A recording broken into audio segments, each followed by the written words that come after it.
muchas veces las personas siempre oyen el sector del autotransporte y dicen, bueno, pues vámonos con las facilidades administrativas. Siempre ha sido topado con las facilidades administrativas, y realmente es un régimen especial, importante dentro de nuestro sector de economía, que muchas de las personas pues lo llevan pues de acuerdo a sus conocimientos. Sin embargo, hay muchos aspectos legales que hay que considerar, sobre todo leyes estatales, leyes federales de comunicaciones, que es ahí donde está la clave para ver si aplico dichas facilidades o dichos estímulos a mi área dentro del cálculo de mis impuestos. Bueno, pues yo creo que empezamos, como siempre, JB Fiscal, que es el eslogan de mi programa, y pues yo creo que acá vamos a ir empezando. Esta vez, hoy tomamos café huatuscaño con el tema sector del transporte. Es un tema general. En su momento habíamos dicho de carga, puede ser de pasajeros, puede ser de diferentes modalidades. Sin embargo, vamos a hablar nada más en general de lo que es el sector del autotransporte. ¿Sí? Pues continuamos. Ahora bien, algunas notas sobre el autotransporte. El transporte de carga terrestre, también llamado autotransporte, es un elemento esencial e integral de una economía industrializadora moderna. Ese sector es la columna vertebral del sistema mexicano de transporte y una actividad fundamental para la economía del país.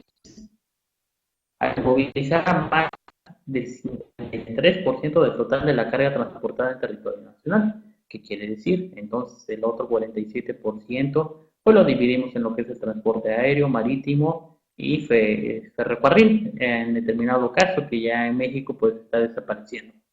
En México el transporte contribuye en un 6.2% al Producto Interno Bruto, datos del 2014, se van actualizando semestre con semestre. Genera aproximadamente 2.8 millones de empleos directos. A pesar del desarrollo ferroviario, el autotransporte mantendrá su importancia. Bueno, realmente el desarrollo ferroviario se ha visto nada más en lo que es el transporte, pero lo que es el carga, pues sí sigue funcionando, pero no como en su época de apogeo. En países con ferrocarril muy desarrollado, o sea, Estados Unidos y China, los camiones continuarán llevando gran parte de la carga. Siempre, o sea, suena eh, por lógica que siempre va a ser así. Nunca va a poder ser desplazado el autotransporte por otros medios. En la medida en que la economía nacional crezca, la producción de materias primas y productos finales se incrementará, generando un incremento constante en la demanda del autotransporte. Bueno, pues todos los que se dedican al sector de la economía pues requieren de estos servicios, de lo que es el autotransporte. En México, alrededor del 88% de todas las toneladas kilómetros de carga en el interior del país se realiza por autotransporte, o sea, el 88%, o sea, de un 100% de las toneladas que se tendrán que cargar de mercancía, el 88% se la dan a lo que es el sector de autotransporte. Bueno, esas son algunas notas importantes que me parecieron a mí para mencionárselas a ustedes. Bueno, continuemos y como siempre, tocamos lo que son las generalidades, o sea, todo lo que engloba en sí, no, luego hablamos de autotransporte, pues nos vamos, como en su momento les dije, nos vamos a lo que es los impuestos, ¿no? Sin embargo, a veces por desconocimiento o por cuestiones que no nos ponemos a leer, pues realmente no encontramos ciertas tips importantes dentro de lo que es este sector del autotransporte. Bueno, la historia del autotransporte camina paralela a los avances de los caminos, al crecimiento de la población, así como los avances técnicos y científicos de la ingeniería del transporte. Por esa razón se presenta una breve reseña en México. En 1835 las líneas del transporte y de que recorrían algunos caminos del Bajío y la ruta de México a Veracruz. A mediados del siglo circulaban por casi todo el centro norte del país, comunicando la Ciudad de México con el interior de la República y con ambas costas. Acuérdense que por aquellos años Porfirio Díaz, cuando implementó lo que es el ferrocarril, realmente se descuidó mucho lo que fueron los caminos y tuvieron problemas de comunicación por ello. Sin embargo, no decayó. En 1880, 1989, con la atención puesta en los ferrocarriles, como se mencionó, bajaron los presupuestos destinados a las carreras, lo que ocasionó un gran deterioro de los caminos, llegando a desaparecer algunos de ellos. En octubre de 1964, con la representación de 70 empresas de carga regular, se separaron de la Cámara Nacional de Transporte y Comunicaciones y se funda la agrupación Concesionarios de Carga del Servicio Público Federal. El 25 de septiembre de 1989 se crea la Cámara Nacional del Autotransporte de Carga, CANACAR, por sus siglas, que obtiene su registro ante la Secretaría de Comercio y Fomento Industrial, cuya autorización se publica en el Diario Oficial de la Federación. En el Diario Oficial de la Federación. Bueno, el mismo 29 de septiembre del mismo año. Sin embargo, como ustedes pueden ver, aquí hay algunas cuestiones muy importantes que habría que analizar. Bueno, desde aquellas épocas ya se venían en sí organizando todo lo que son las cámaras empresariales para defender ciertos derechos y privilegios. En junio del 2002 se llevó a cabo el Congreso Internacional del Autotransporte de Carga con la participación de organizaciones representativas de Estados Unidos, Canadá, Centro y Sudamérica. Asimismo, la CANACAR se incorporó a la Cámara Interamericana de Transporte con sede en Brasil. Hoy en día, los transportistas enfrentan una crisis debido al precio de los insumos utilizados por los camiones, que es muy alto. Solo el diésel y la gasolina se estiman que ocupan un 48% del costo operativo, y a esto se suma de que ha habido una baja en los servicios solicitados.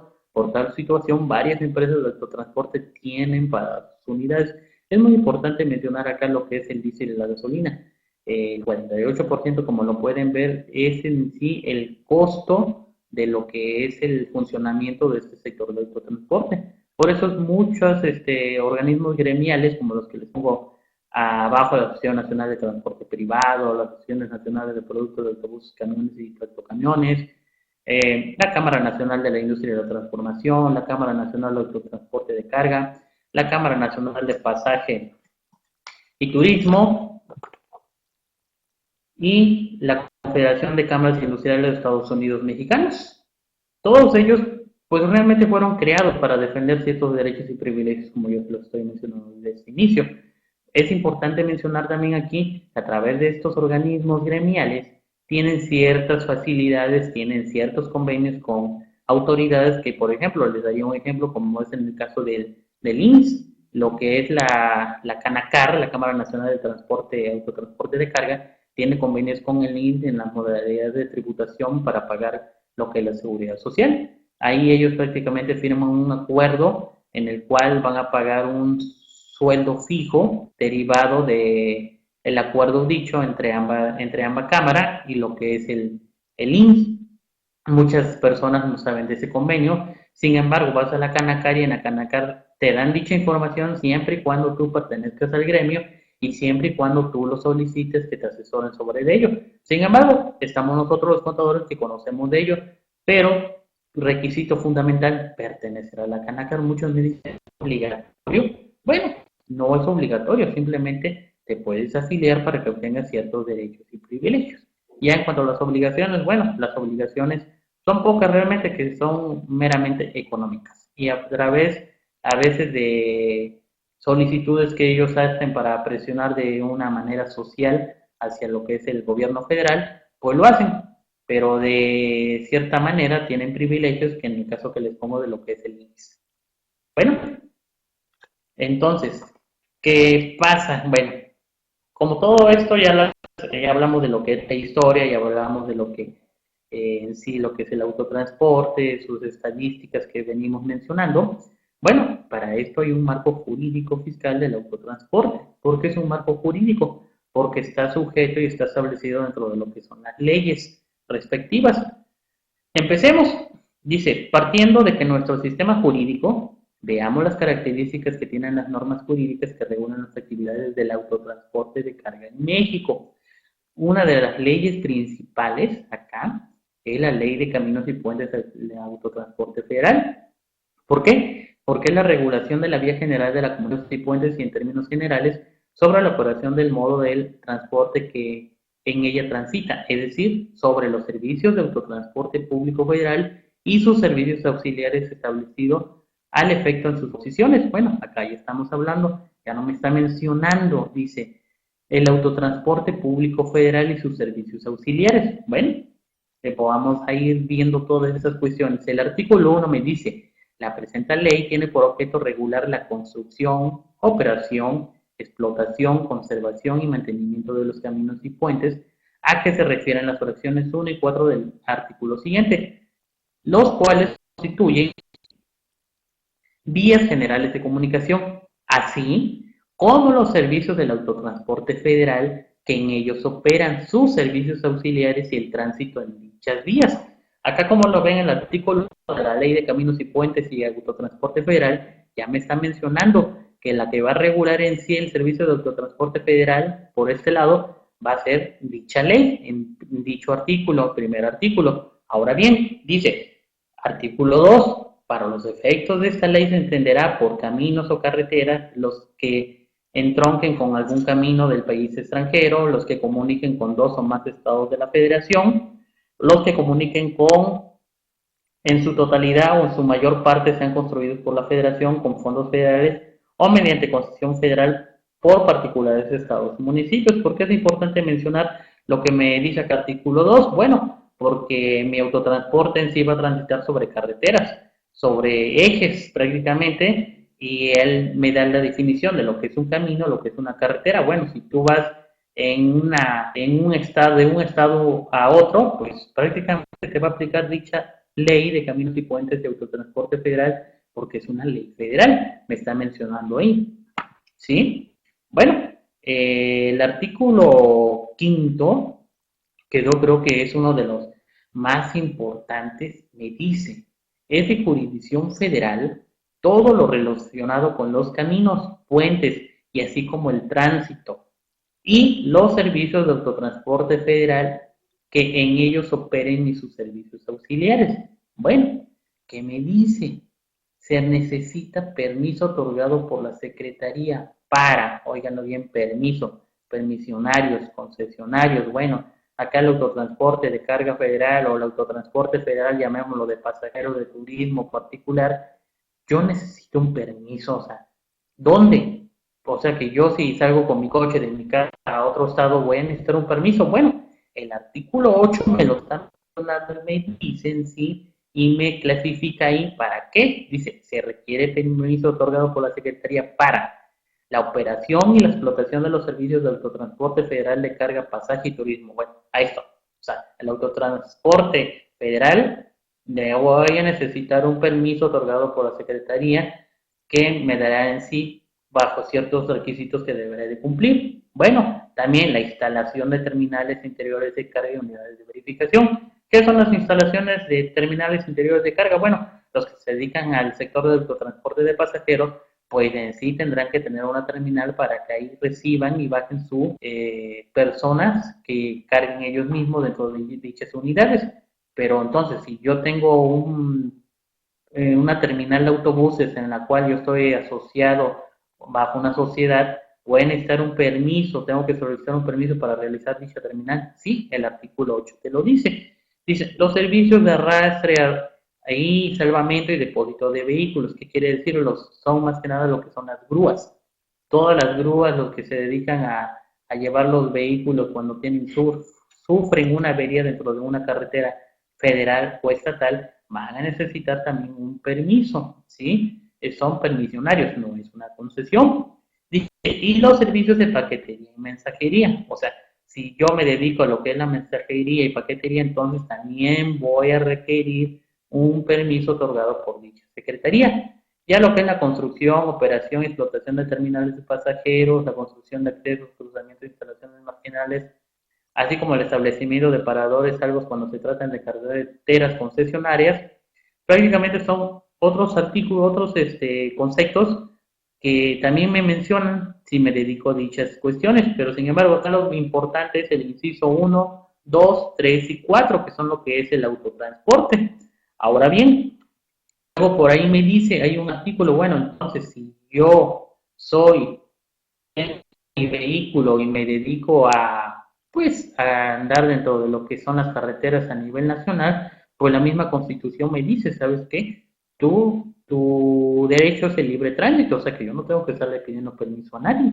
Sin embargo, acá me dice que el transporte privado de las personas y de carga, salvo lo dispuesto en el artículo 40 de la presente ley. O sea, que yo si soy transportista, también me dedico a la carga, también me realizo a cargar pasajeros, se voy a considerar lo que es un transporte privado. Bueno, acá prácticamente son de que si yo agarro entonces mi vehículo y me voy con mi entonces voy a estar considerando un transporte privado. Entonces, si yo agarro mi vehículo y lo cargo con mis cosas, me voy de mudanza, también es un transporte privado. Sí, vas a necesitar un permiso siempre y cuando, de acuerdo al artículo 40, me dice, no se requerirá permiso para el transporte privado en los siguientes casos.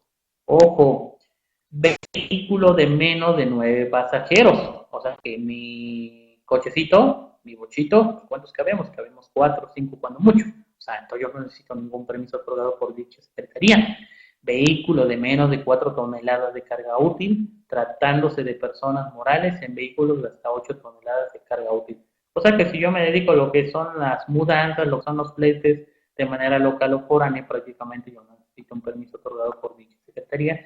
Simplemente tendré que cumplir con los requisitos establecidos dentro de la Secretaría de Comunicaciones y Transportes, que es en cuanto a la prevención de ir en las carreteras. Entonces, acá está el punto clave, ¿no? O sea, que yo no voy a necesitar permiso, aún así cuando me dedique yo al servicio de autotransporte, tanto de pasajeros como de carga, siempre y cuando sean vehículos de menos de 9 pasajeros, para el caso de lo que son los pasajeros, vehículos de 4 toneladas de carga útil para lo que es el autotransporte de carga federal, ¿sí? Y si se trata de personas morales, en vehículos de hasta 8 toneladas de carga útil, ¿ok?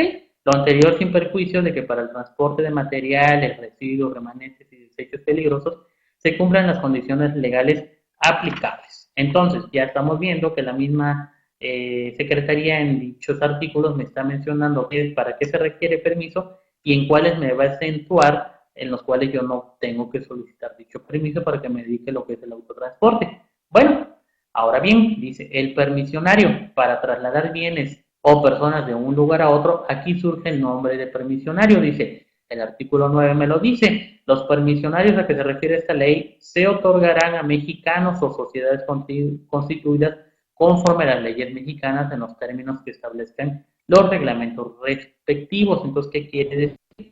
Yo soy extranjero, viene un extranjero que quiere invertir dentro de mi sociedad, ellos no tienen permitido, de acuerdo al artículo 9, ser permisionarios, es decir, dedicarse al autotransporte de carga federal, así como local o el autotransporte de pasajeros o de turismo. O sea, ellos en este artículo está el candado donde me dicen, ¿sabes qué?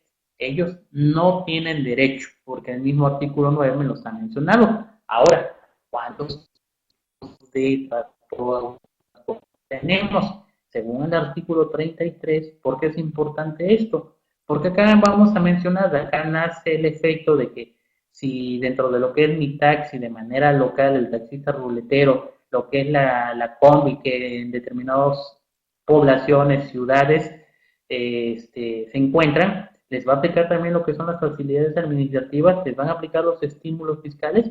Bueno, pues acá dentro de este artículo 33 vamos a ir desglosando y viendo si me aplica o no. Dice, modalidades de autotransporte. Dice, los servicios de autotransporte federal serán los siguientes. 1, de pasajeros, de turismo, de carga.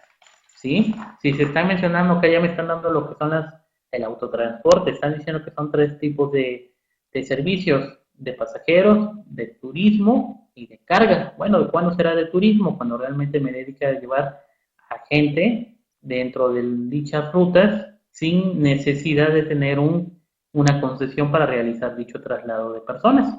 De carga, bueno, pues ya lo mencionamos en el anterior artículo, va a aplicar si mis carros exceden de dichas toneladas o si mis carros exceden de dichos pasajeros, pues voy a tener que pedir permiso para dedicarme a dicha actividad. Ahora bien, dice, ¿cuáles son los tipos de autotransporte? Según el artículo 2, para los efectos de esta ley se entenderá por servicio de autotransporte de carga, es el porte de mercancías que se presta a terceros en caminos de jurisdicción.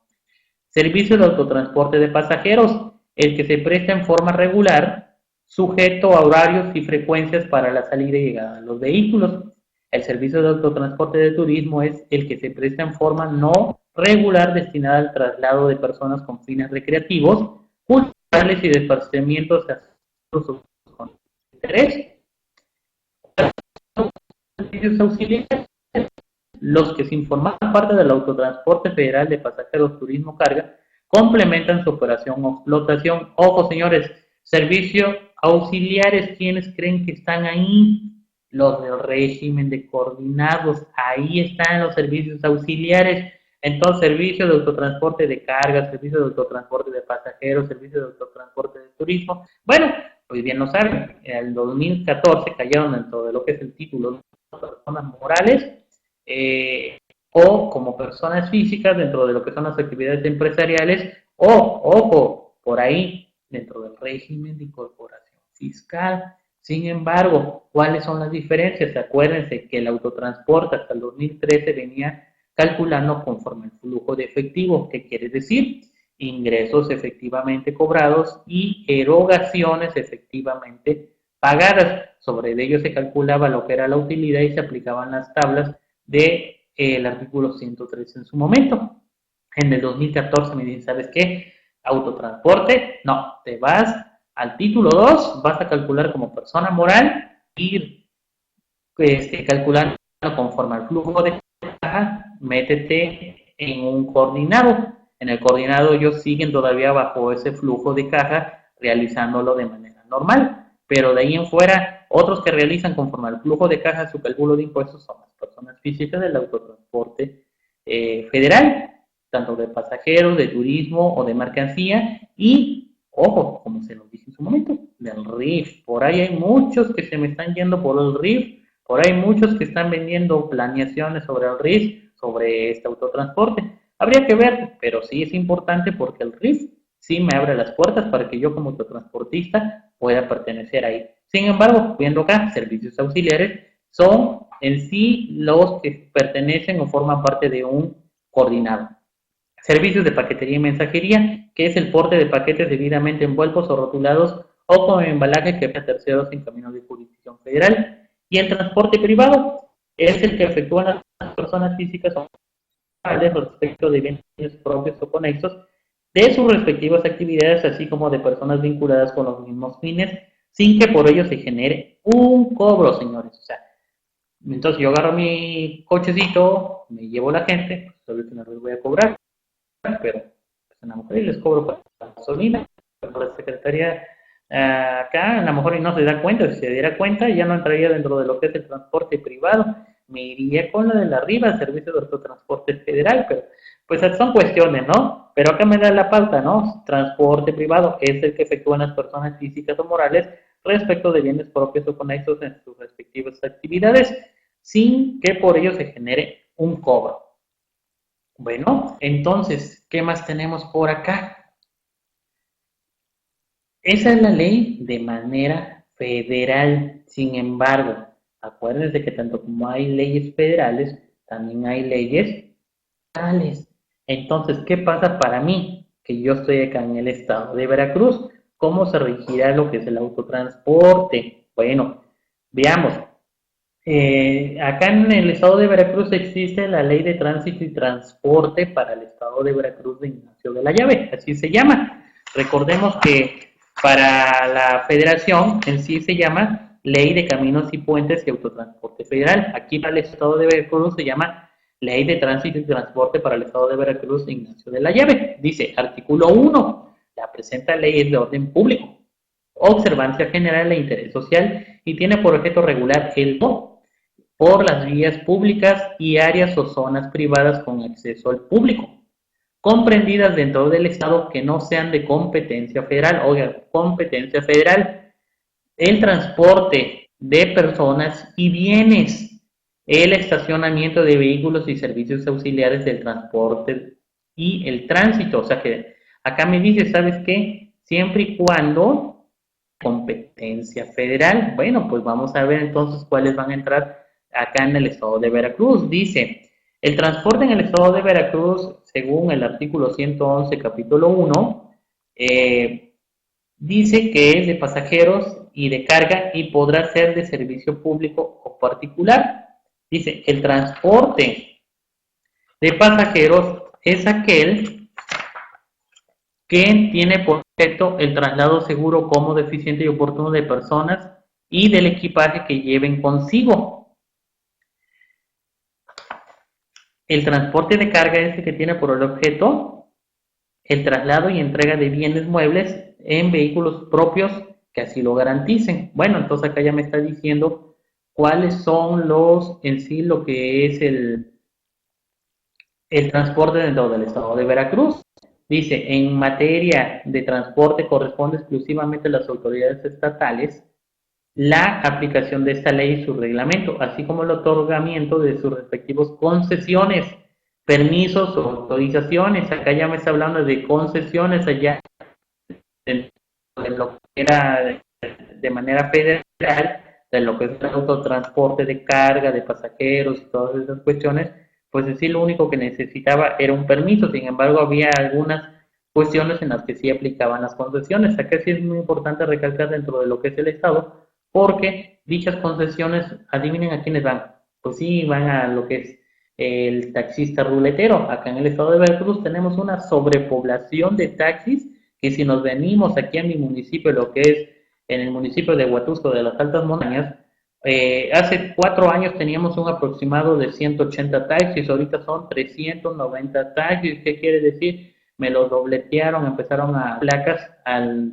ton sin son. Sin embargo, ¿qué hicieron? Reventaron, mataron a todo lo que es el sector ruletero dentro de lo que es mi comunidad, dentro de lo que es la ciudad de Huatusco. Imagínense para el estado de Veracruz cuántas más concesiones dieron a diestra y siniestra. Bueno, eso a mí ya no me corresponde si está juzgarlo, si está bien o está mal. Sin embargo, ojo, habría que ver cómo podríamos regular lo que son las concesiones. Sin embargo, mientras exista la autoridad que sea ella la misma las que la regula, pues vamos a seguir con esos problemas. Bueno, en el capítulo 2, el servicio de transporte particular dice que se considera el servicio de transporte aquel que se presta sin ánimo de lucro en personas en vehículos no destinados al servicio público para el traslado de personas, animales y cosas. Y acá me está diciendo, se considera servicio de transporte particular. Dice Sergio, pues sí, pero el gobierno estatal se llenó con esas concesiones, puro billete para... ojo, no se dice por ahí el nombre, ¿eh? Pórtate bien, Reynoso, ¿eh? No es cierto. Bueno, ya son cuestiones políticas, ¿no? Ya estamos hablando de política. Acuérdense que hablar de religión y política, pues yo creo que son jaladeras de pelos. Yo me jalo porque pues, yo no tengo, pero pues, ustedes se van a desgreñar ahí si siguen hablando de política y religión. Bueno, seguimos entonces. ¿Qué más tenemos? Dice el artículo 103, el servicio de transporte particular que se refiere a la autorización de la Dirección de Transporte es cuando se trate de personas, el que en vehículos de su propiedad realicen el centro educativos e instituciones deportivas, ¿sí? Entonces acá me dice cuáles necesitan autorización de la Dirección de Transporte del Estado. Me dice que es el transporte particular, pero ¿cuándo? Cuando se trate de trasladar a personas a centros educativos e instituciones deportivas, en este caso los niños de jardines o primarias o secundarias en su caso. El transporte de personas que hagan las empresas o instituciones con vehículos de su propiedad, o sea que si yo tengo una empresa y me voy a dedicar a captar mi gente a sus diferentes domicilios, voy a tener que solicitar un permiso al Estado de Veracruz. Dice cuando se trate de carga, ¿cuándo? Cuando el transporte de muebles y afectos en su uso en vehículos de su propiedad, aun cuando se realice por una empresa. O sea que entonces, dentro de lo que es la ley federal, no me dice que yo necesite un permiso para lo que es el transporte de muebles, siempre y cuando no exceda yo de las 8 toneladas para personas morales y 4 para físicas en su caso. Acá ya me estás diciendo, ¿sabes qué? A mí no me importa, simplemente te dedicas al transporte de muebles y afectos de uso en vehículos de su propiedad, aun cuando se realice por una empresa, me vas a tener que pedir un permiso a mi dirección del Estado. Bueno, a lo mejor son por ahí cuestiones que hay que pagar ciertos derechos y por eso se estableció aquí. Dice, los vehículos dotados de grúas para el servicio exclusivo de sus empresas, o sea que también voy a necesitar lo que es una autorización por parte del gobierno del Estado para andar dentro de lo que es el servicio exclusivo de lo que son las grúas. En la federal también tengo que pedir un permiso. Entonces acá en el estado también, bueno, no voy a pagar un ingreso, voy a pagar lo que es un derecho. Dice el transporte, que agricultores, mineros, comerciantes industriales, constructores, empresas que efectúan estos productos, artículos o insumos para el cumplimiento de su actividad preponderante con vehículos de su propiedad y que deberán estar inscritos en el registro público federal. Bueno, pues también entonces, no requerirán autorización los vehículos particulares con capacidad de hasta 3.5 toneladas. No se considera servicio de carga el que de manera eventual realice el propietario de un automóvil respecto de sus enseres. Bueno, acá también ya me está dando una pauta, cuáles sí y cuáles no. Acá dice 3.5 toneladas, allá me dice 4 toneladas y 8 toneladas para personas morales. ¿Qué sigue más? Bueno, sigue, me está diciendo que el servicio de transporte público estará sujeto a las modalidades de pasajeros que podrán ser urbano, suburbano, foráneo, taxi.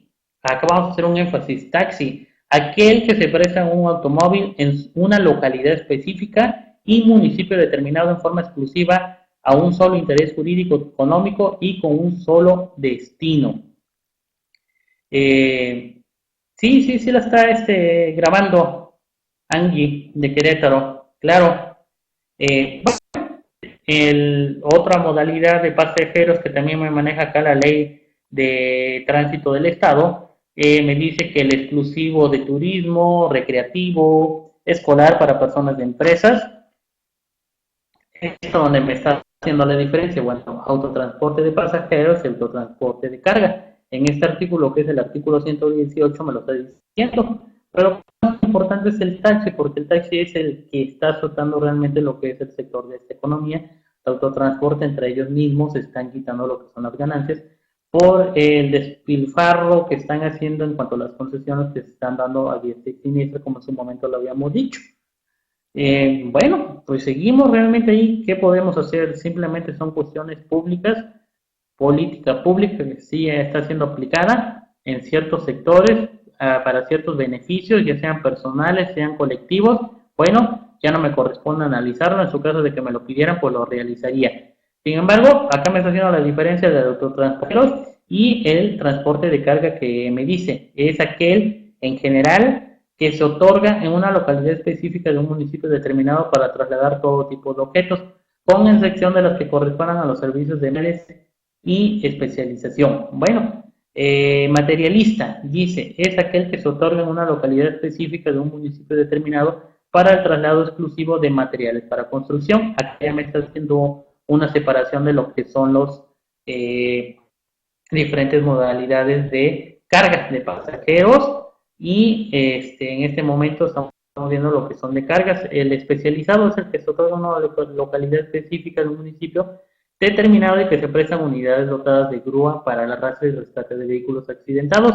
Y el servicio de grúa se clasifica en tipos A, B y C conforme a las características que se especifiquen en el reglamento.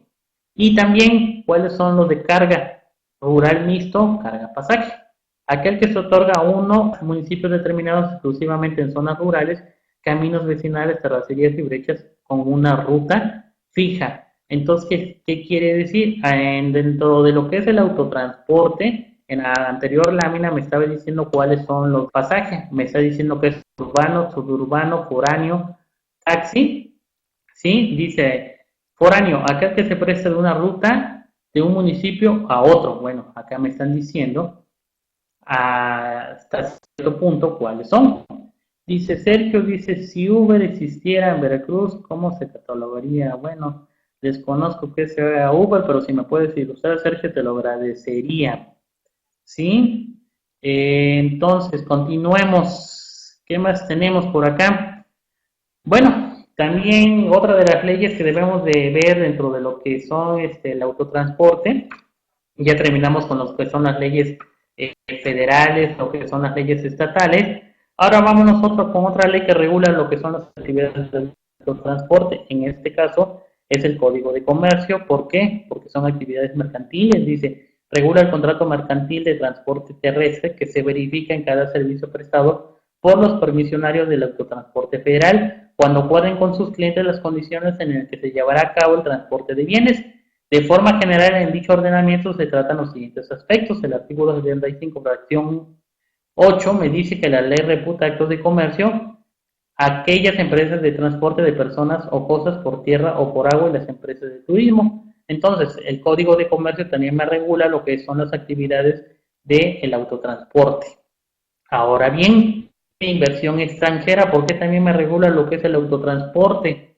Porque ahí me dice que quienes pueden participar, como anteriormente ya lo había yo comentado, me decía que en especial este ordenamiento trata sobre las actividades económicas y sociedades reservadas de manera exclusiva a mexicanos o sociedades mexicanas con cláusula de exclusión de extranjeros, como lo son el transporte terrestre nacional de carga. El artículo 6, fracción primera, me dice que el transporte terrestre nacional de pasajeros, turismo y carga, sin incluir los servicios de mensajería y paquetería. Entonces, ¿quiénes pueden estar ahí?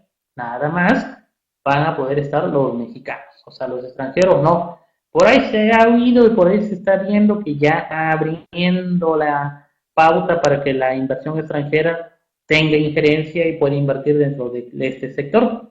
Tal vez nos convendrá o no nos convendrá, pues yo creo que ahí vamos a tener que ir viendo cada uno de nosotros de manera personal como mexicanos si nos va a afectar o no nos va a afectar. Acuérdense, señores, el sector del autotransporte está siendo explotado, está siendo atacado, está siendo bombardeado. ¿Con qué? Simplemente con la alta de los insumos de la gasolina, todo lo que es el insumo de la gasolina está acabando con dicho sector. Aparte, aumenta lo que es la inseguridad. Bueno, son diferentes sectores que yo creo que a veces uno como mexicano se queda viendo qué sería bien pasar la batuta o seguir al frente. Bueno, de manera personal yo te digo, ¿sabes qué? Seguimos adelante y seguimos como siempre porque realmente ese es el objetivo de la vida, seguir adelante a pesar de todas las implemencias, a pesar de todas las piedras que nos pongan en el camino. Como mexicanos somos luchones y debemos de seguir. Entonces, por lo tanto, la ley de inversión extranjera, los extranjeros no pueden invertir en lo que es el aporte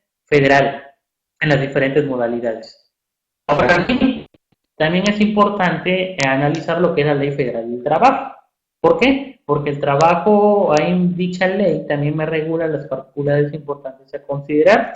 Dice, dentro de lo que es la Ley Federal del Trabajo, dentro de lo que son los artículos 256 al 264, regula la relación laboral de choferes, operadores, cobradores y demás trabajadores que presten servicio a bordo de autotransporte, de servicio público de pasajeros, de carga o mixtos, foráneos urbanos, tales como autobuses, camiones, camionetas, automóviles, y los propietarios o permisionarios de vehículos de autotransporte señalado específicamente en esta ley. ¿Qué sencillo que es el artículo 256 de la Ley Federal del Trabajo? ¿Por qué es importante acá mencionar lo que es la Ley Federal del Trabajo? Porque en el capítulo 6 me dice que cómo le voy a pagar a una persona que se dedica al trabajo de autotransporte. Bueno, en el artículo 256 me dice que las relaciones entre los choferes, conductores, operadores, cobradores y demás trabajadores que presten servicios a bordo de autotransporte de servicio público de pasajes de cargo mixtos por años urbanos, tales como autobuses, camiones, camionetas o automóviles, quedarán sujetos a las disposiciones de este capítulo. Ahora bien, el artículo 257 me dice, nada más les voy a leer unos dos o tres, dice, el salario se fijará por día, ojo, por día, por viaje, por boletos vendidos o por circuito o kilómetros recorridos y consistirá en una cantidad que exceda a un ingreso determinado. En dos o más de estas modalidades, en ninguno caso puede ser inferior al salario mínimo. Cuando el salario se fije por viaje, los trabajadores tienen derecho a un aumento proporcional en cada caso de prolongación o retardo del término normal del viaje por causa que no les sea imputable. Los salarios no podrán reducirse si se abrevia el viaje, cualquiera de los que sea la causa. En los transportes urbanos o de circuito, los trabajadores tienen derecho a que se les pague el salario en los casos de interrupción de servicio por causas que no les sean imputables. Dice, no es violatoria el principio de igualdad de salario la disposición que estipula salarios distintos para trabajo igual si se está prestando en líneas o servicios de diversa categoría. Bueno, Entonces, ¿qué me están diciendo? Bueno, autotransportista, ojo, ten mucho cuidado, no te vayas con las facilidades administrativas que es la mayoría de lo que las personas que oímos sobre el sector del autotransporte, pues sí, es el autotransporte, pues sí, se calculan los impuestos, pero no te preocupes, mete facilidades administrativas y punto. Ojo, es importante analizar lo que es el que estamos viendo ahorita, lo que es la ley federal de caminos y puentes federales, lo que es la ley de tránsito del estado de Veracruz, lo que es el código de comercio, porque también ya me lo está estipulando, la ley de inversión, que es la cláusula para que los extranjeros no vengan, pero acá no creo que lo importante es la ley federal de trabajo desde un punto de vista personal, pues yo lo puedo ver que es punta fundamental. Bueno, me dice, según el artículo que estamos leyendo, el artículo 256-57, me dice las modalidades del cobro que yo debo de hacer para pagarle a mis choferes, cobradores o los que existan dentro del ramo de lo que es el autotransporte. Bueno, muchos me dirán, bueno, entonces yo le pago por viaje, bueno, un viaje de Huatusco a México, ¿cuánto me lo cobran? Me lo están cobrando en un promedio de 3,500 pesos a 4,000 pesos lo que es el flete. Al chofer le damos un promedio del 15 al 20% sobre dicho flete. Si estamos a de 4,000 pesos, son 4 por 2, 8. 800 pesos se ganó el chofer por ir a dejar ese flete a la Ciudad de México. Sin embargo, cuando se viene de México a Huatusco, ya es otra modalidad que entramos dentro de lo que es el pago de dicho servicio, dentro de dicho trabajo prestado por el operador del camión. Le decimos, ¿sabes qué? Si tú llegas a agarrar un flete de México hacia Huatusco, pues te vamos a dar la misma proporción que te dimos aquí allá, más una comisión. Entonces, ¿cuánto se ganaría el chofer en un viaje por ir a la Ciudad de México, de Huatusco a México? Bueno, se ganaría 1,600 pesos en promedio, más otra gratificación que se le daría por ahí, 2,000 pesos por viaje.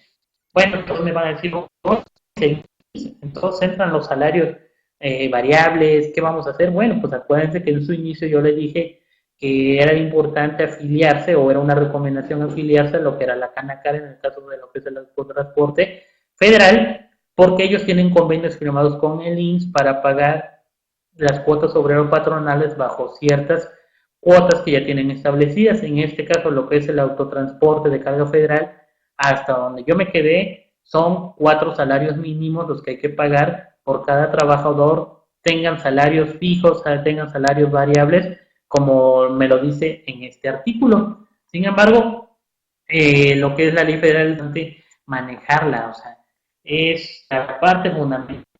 Luego tenemos muchos problemas con los choferes que se nos quieren agarrar de bajada y nos dicen, ¿sabes qué? Me explotaba, ¿sabes qué? Me quedaba yo en la carretera, bueno, diferentes cuestiones. Es importante, acuérdense siempre, realizar eso es un contrato individual, si es en el caso de que no sean sindicalizados, un contrato individual de trabajo con todas las cláusulas que van a poner, se van a ir a lo que es el artículo 256 al 264, los van a mencionar dentro de dicho contrato de lo que es el autotransporte, tanto para sus choferes como cobradores y todas las personas que se van involucradas dentro de dicho sector. Ojo, es importante, o sea, recomiendo mucho es el artículo estos de los 53-64 porque es la parte fundamental cómo se va a regir en cuanto a las cuestiones de seguridad social y en cuanto a las cuestiones laborales de dichos trabajadores. Eh, pues acá prácticamente lo que me dice el artículo 263 me dice que los patrones tienen las obligaciones especiales siguientes, dicen los transportes por año, pagar los gastos de hospedaje y alimentación de los trabajadores cuando se prolonga o recarga el viaje por causa que no sea imputable y que sean de causa mayor. O sea, ¿qué quiere decir? Que yo como empresario o como inversionista de autotransporte, a mis choferes, aparte de pagarles lo que es su sueldo, tendré la obligación por ley darles para su hospedaje, así como para sus comidas. Algo oneroso, o sea, algo no que se vaya a quedar. Muchos empresarios yo he oído, he visto, que dicen, ¿sabes qué? Pues hay que detener el camarote del tráiler, hay que detener el camarote del vehículo. No, o sea, realmente la misma ley federal del trabajo le está dando la protección a dichos trabajadores y me está diciendo tienes la obligación de pagarles el hospedaje así como los alimentos. Muchos no lo hacen y por eso tienen problemas en dicho sector de autotransporte. Bueno, es algo que yo les recomiendo. Continuemos. Bueno, entremos a lo que son las facilidades administrativas y estímulos fiscales. Pregunto cómo andamos de tiempo, el siguiente colega ya confirmó si va a venir, si no, para que vayamos viendo el material, pues ya ves que es un poco pesado. Yo creo que pues no me va a dar tiempo ver todo esto, son aproximadamente 70 láminas que hay que analizar, porque empezamos dentro de lo que es el marco jurídico, legal. Ahorita vamos a ver facilidades administrativas, estímulos fiscales, pagos provisionales, así como declaraciones en pago referenciado de tanto persona moral como de persona física. Tú me dices, Santa, ok, adelante, Benjamín, aún no me confirmo. Bueno, pues vamos a ver hasta dónde llegamos. Dice Angie de Querétaro, dice, ¿se les puede dar para comida? Pero ¿cómo los justificas fiscalmente?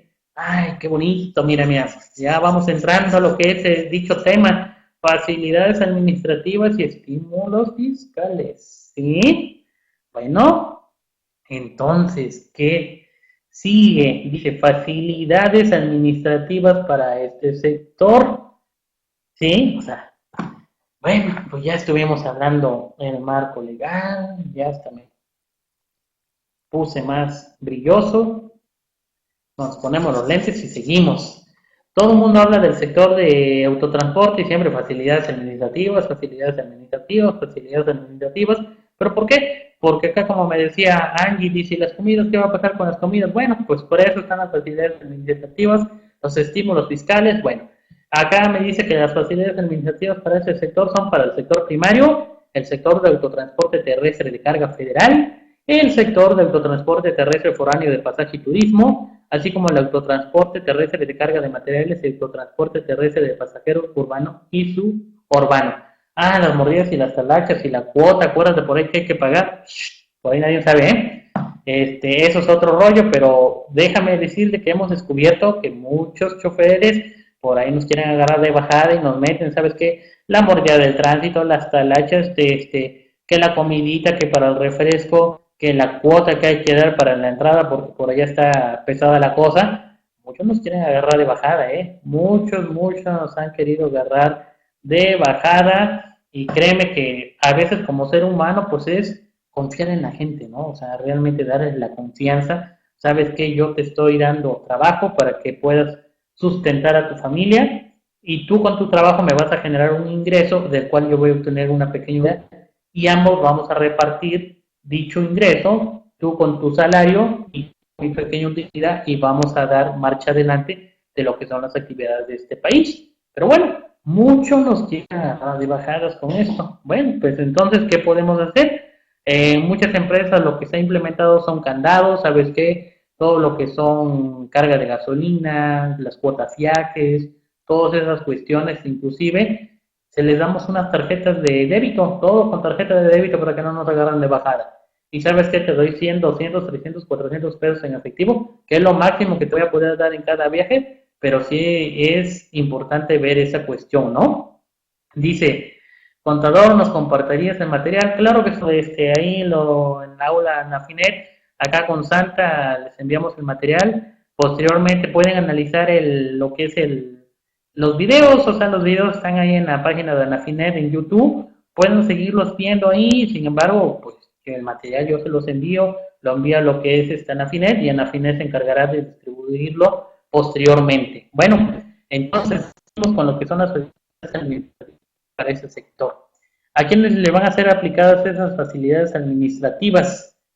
Dice las personas físicas, las personas morales, los coordinados, exclusivamente los que se dedican al autotransporte en un 90%. ¿Por qué? Porque acuérdense que acá también tenemos lo que es la exclusividad, o sea, que yo nada más me dedique al autotransporte. ¿Por qué es importante eso? Porque hay muchas empresas que no se dedican al 90% de lo que es el autotransporte de carga federal, de pasajeros, de turismo, en este caso, como me lo están mencionando, de materiales, sino que tienen otras actividades. Entonces, ¿qué quiere decir? ¿A ellas les va a aplicar lo que son las facilidades administrativas?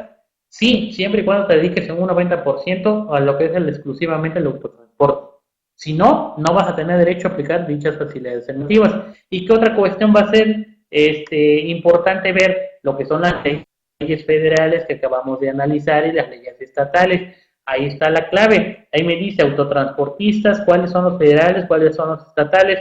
¿Por qué? Porque dichas facilidades administrativas, acuérdense que les mencioné, el taxista ruletero que está dentro de lo que es mi ciudad, dentro de mi localidad, ¿le van a aplicar dichas facilidades administrativas?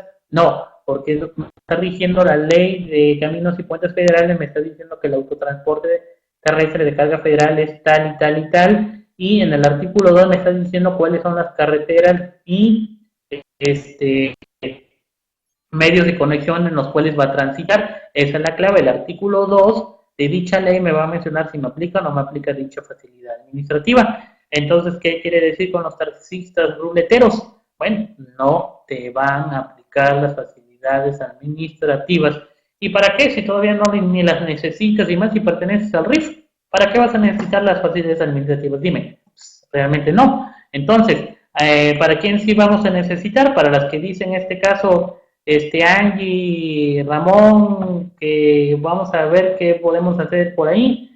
Dice, en todos lados no reciben tarjetas. Bueno, pues, pero acuérdate que como llevas tarjetas de débito, hasta cierto punto a veces les podemos liberar a los choferes su NIC para que pasen a los cajeros que son necesarios, pero bajo autorización que nosotros les vamos a dar dentro de nuestro control interno de dicha empresa de autotransporte.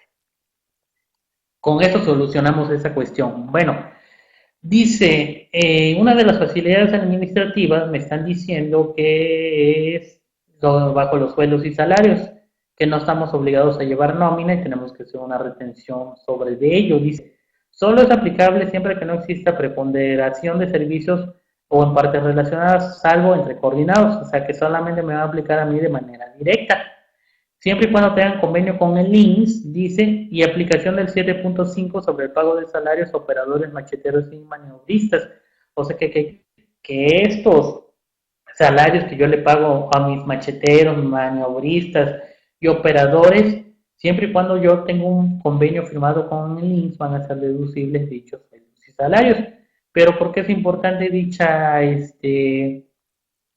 facilidad? Porque me da, dice que los beneficios, o sea, hasta cierto punto si lo analizamos, la única diferencia acá es de que me dice que no vas a llevar nómina y no vas a presentar informativos sobre dichos trabajadores. O sea, ¿qué quiere decir? Que nada más hago un convenio con el INSS a través de la Canacar y aplico un 7.5% del salario, sobre su salario voy a dar a él y punto, se acabó. Entonces, acá vienen las dudas. Bueno, entonces, si me dicen que no voy a llevar nómina, ¿cómo lo voy a poder comprobar? ¿Sí? Bueno, simplemente voy a hacer por ahí una nómina sencilla en el cual hay que demostrar la autoridad. Si están obligados a timbrar esos pagos, no, porque acuérdate que son facilidades administrativas.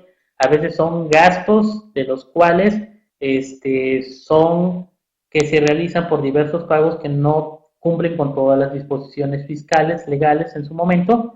Por dicho caso, no están obligados a timbrarlos. Sin embargo, como me dan la facilidad de no llevar la nómina, hasta cierto punto por seguridad fiscal o salud fiscal se pondrían timbrar, pero a veces muchos de esos trabajadores nada más están 3 días, 4 días, 5 días y es un punto importante considerar si realmente aplico esa deducción, esa facilidad administrativa o no la aplico. ¿Por qué? Porque realmente vamos a ver el efecto beneficio si realmente nos conviene o no. Dice, entonces resumiendo, a los operadores, macheteros, maniobristas, sin considerarlos como trabajadores normales, se les aplicará una retención del 7.5% directa sobre la prestación laboral con base en convenio con el INSS y no se llevará nómina. ¿Por qué dice que no son trabajadores normales? Porque nada más van a acompañar de vez en cuando yo realice dichos transporte de mercancías o transporte de pasajeros en su caso. Bueno, otra de las facilidades administrativas que me dice, acá en el caso de que me decían que qué va a pasar con todos aquellos gastos que yo no pueda comprobar, que por si dimos una mordida, que si dimos una gratificación, llamémosle gratificación para que no se oiga feo, ¿vale?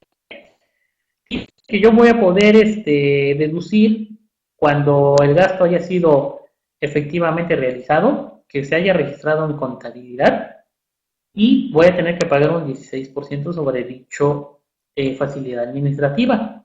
Dice, ¿cuáles son los gastos? Dice, como ya se señaló, podrán tener facilidades de comprobación por cualquier gasto, oiganlo bien, por cualquier gasto, gastos de viaje, gastos de imagen, limpieza, compras de refacciones de medio uso, reparaciones menores, mordidas, cuotas, todo lo que ustedes quieran, hasta por un 8% del total de sus ingresos propios. ¿Qué quiere decir? Bueno, en este caso, para hacer un ejemplo, si yo tengo 10 millones de pesos durante el ejercicio, yo voy a poder meter como deducción en cuanto a dicha facilidad hasta un 8%, que en este caso serían 800,000 pesos, ¿sí? Pues acá son 800,000 pesos que me van a decir, ¿sabes qué? Mételos, como va. Pero, ojo, tiene que estar registrado en la contabilidad. ¿Por qué? Porque esos gastos en sí, ¿en dónde los van a registrar? A ver, ¿dónde los van a registrar? Son gastos que no reúnen requisitos fiscales, va a estar hasta abajo dentro de los gastos no deducibles.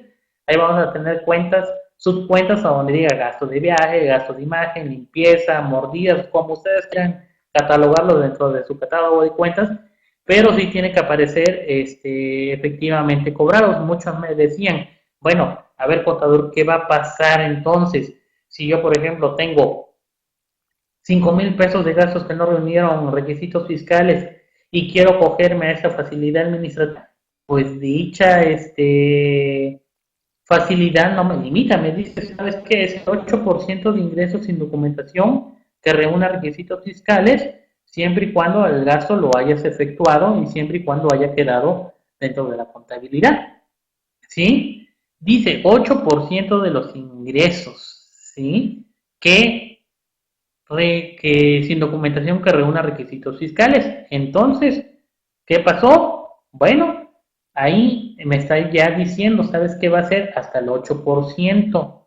Bueno, entonces, ¿qué vamos a hacer? Por ejemplo, en el caso de los 10 millones que yo les puse, son pesos, lo que yo puedo deducir sin documentación alguna. Bueno, pero entonces acá mis gastos, si son menores a los 800,000 pesos, ¿cuánto voy a poder deducir? Bueno, entonces lo vas a poder deducir en cuanto a la proporción de tus gastos. Acá va a estar el por ciento realmente o el punto medular, o sea, va a ser proporcional. O sea, por ejemplo, si yo tuviera 50,000 pesos de gastos que no reúnen requisitos fiscales y en el caso del ejemplo de que les puse de los 10 millones de pesos de ingresos por el 8% son 800,000 pesos, es obvio que yo no me voy a poder aplicar los 800,000 pesos.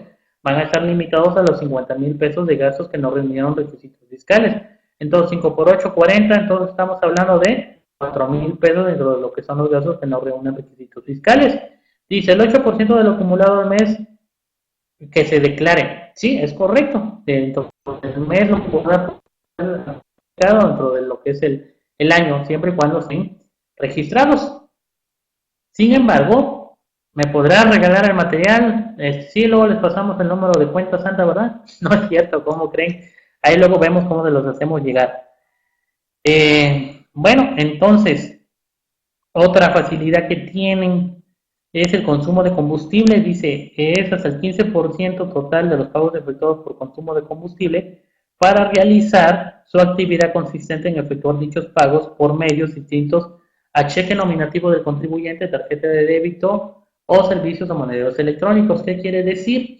Que es el 15% del total de combustible. Entonces, vamos a poner un ejemplo práctico. Entonces, si yo tengo 10,000 pesos de combustible dentro del mes, yo voy a poder hacer deducible 1,500 de combustible pagado en efectivo y el demás, pues no va a ser deducible. Simplemente me están dando la facilidad, ¿sabes qué? Si tú realizaste pagos de combustible en efectivo, vete y compara tu total de pagos de combustible que hiciste durante el mes o el ejercicio y a eso aplícale un 15%. En este caso del ejemplo que les puse, fueron 10,000 pesos de combustible total del mes, claro, con cheque y todos los medios que aparecen acá.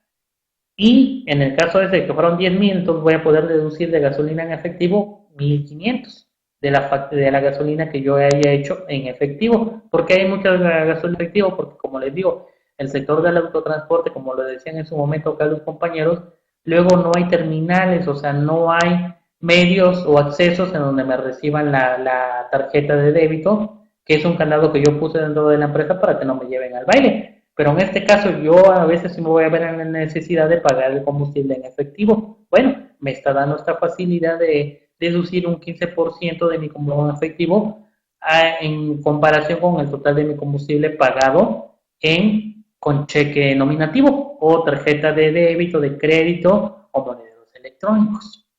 Bueno, seguimos.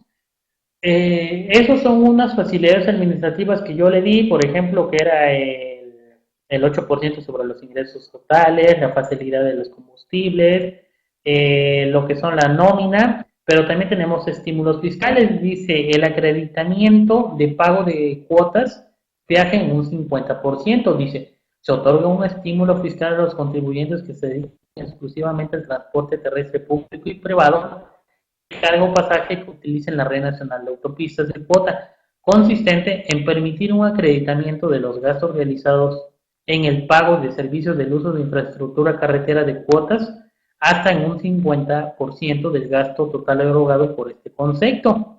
Los contribuyentes considerarán como ingreso acumulable para los efectos del impuesto sobre la renta el estímulo que hace referencia a esta fracción en el momento en que efectivamente lo acrediten. Bueno, ¿por qué está este estímulo del 50% de cuotas? Acuérdense que lo vimos acá atrás, que en cuanto a lo que es el 8% de los ingresos, yo tengo que pagar un impuesto directo del 16% de ICR sobre ese ingreso que me dio del 8% de mis ingresos totales.